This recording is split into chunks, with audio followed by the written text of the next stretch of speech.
Hi everyone, Lisa here with Mini Me in Tennessee, and welcome back to my channel. In today's video, I am going to be sharing some more meal prep ideas with you guys.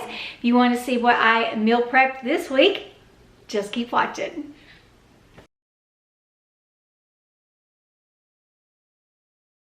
Guys, if you've been around my channel a while, you know it's no secret my favorite protein supplement of choice is the Premier Protein in the chocolate flavor. I have this practically every day with a little bit of coffee. I used to buy the Starbucks cold brew coffee from the grocery store, but I have since started to make my own to save money, and I just make it and prep it ahead of time and use this glass pitcher that I picked up, and I'll link it below for you. I really like this one because it's super skinny, fits in my small fridge well.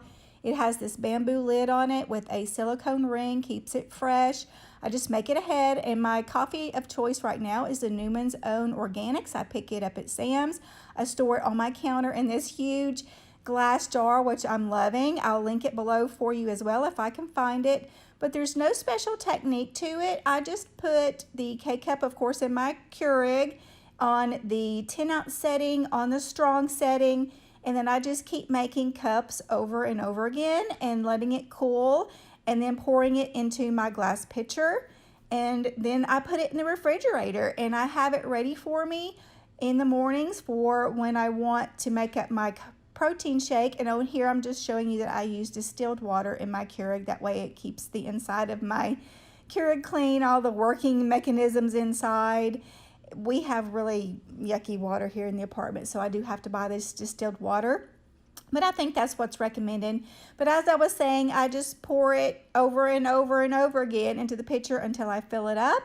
I stick it in the refrigerator, and then this lasts me about 4 to 5 days, so I only have to prep my coffee every few days, and I have it ready for me every morning. I'm not a morning person, so it's really important for me to have everything ready to go when I get up so that I can have my protein shake and get my day started. This is one of my very favorite things to do, and I highly recommend you guys do this. If you have trouble with the thickness and the sweetness of the Premier Protein Shakes, or any protein shake for that matter, a good way to cut that is with a few ounces of cold coffee. Highly recommend it. Love it. Something that I really love to meal prep and have on hand is bacon. And in this particular segment, I am going to be using this Godchall's uncured turkey bacon. I picked this up at Sam's Club. It's really clean.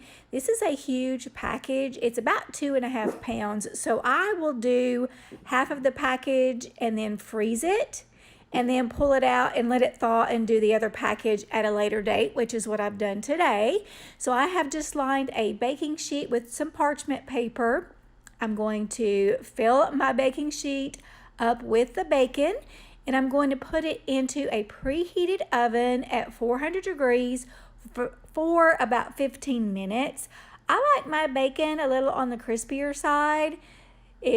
Of course, you can adjust the temperature or the baking time to whatever you and your family like. But once it's complete, I put it in a glass container so that I can see the inside of it. I just love this type of container. One, it's not plastic, and two, you can see inside. But I had enough bacon to do 2 baking sheets full. So as you can see, that's what I've done here.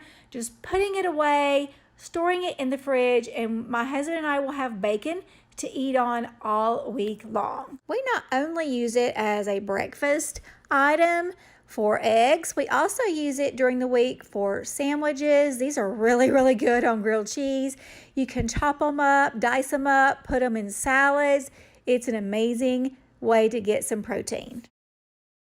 Guys, we are going to be meal prepping my protein boxes. This is what I've named them. Do you guys remember the P3s? I used to buy these all the time. Well, this is sort of my version of that, but with some cleaner ingredients. I picked up these 4-compartment snack box containers off of Amazon. I will have them linked below in case you want to check them out for yourself. But basically, we're throwing in some nuts, some cheese, some meats, and some eggs, a really good protein source.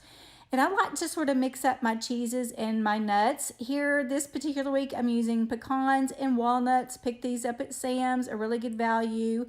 The Duke's Shorty sausages also came from Sam's. These are a fairly clean meat option.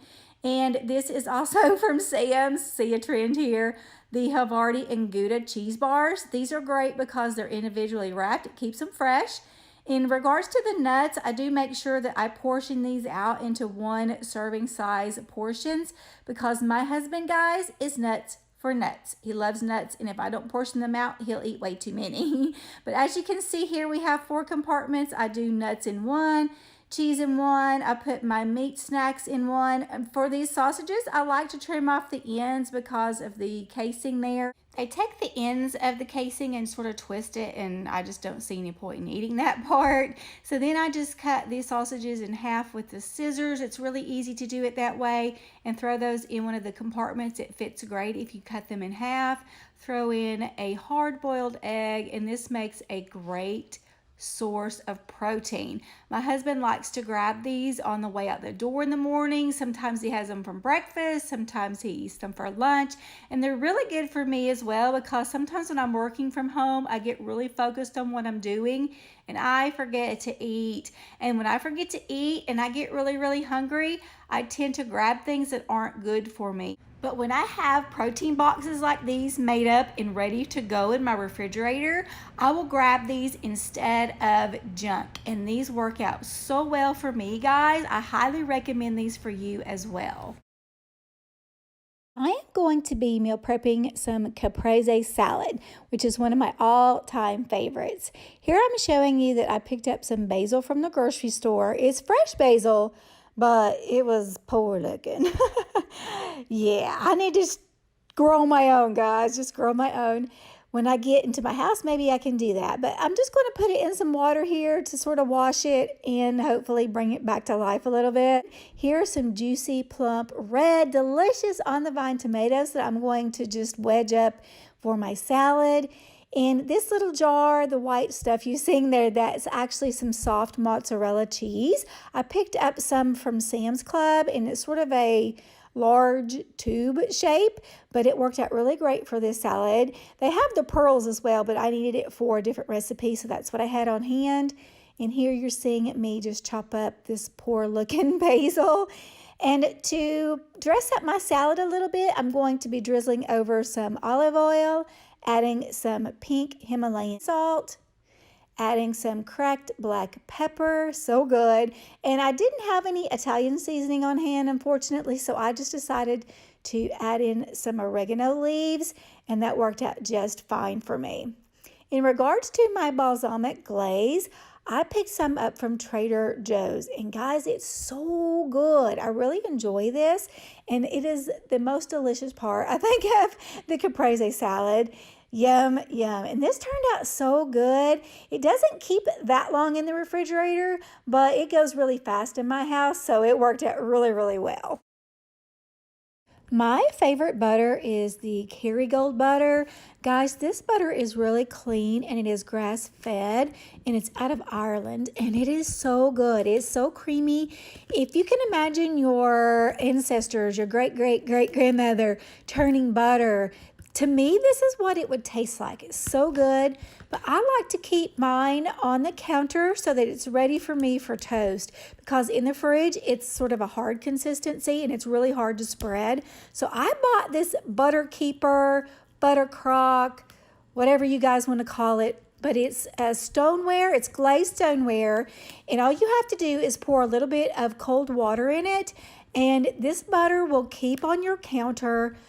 The box says 30 days. I'm thinking 2 weeks is pushing it for me, but that's without me keeping the water changed because I forget to do it. If you keep the water changed every couple of days, you can probably keep it a lot longer than that.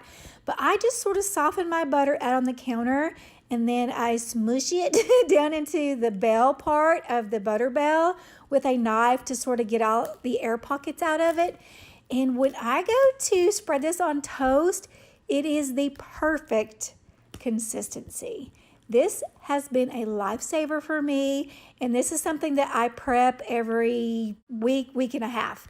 And I highly recommend if you guys like to put butter on toast or butter on anything and it be spreadable, I highly recommend you grab one of these. I'll have it linked below for you in case you want to check it out. And I think it looks really good sitting on the counter. Alright guys, that is going to do it for today's video. Thank you so much for joining me. I always appreciate your time. If you are not already subscribed to my channel, please be sure to do so before you head out. I would love to have you join the family here at Meaty Meat in Tennessee. And I hope you have an amazing, blessed day. I will see you guys in the next one. Bye!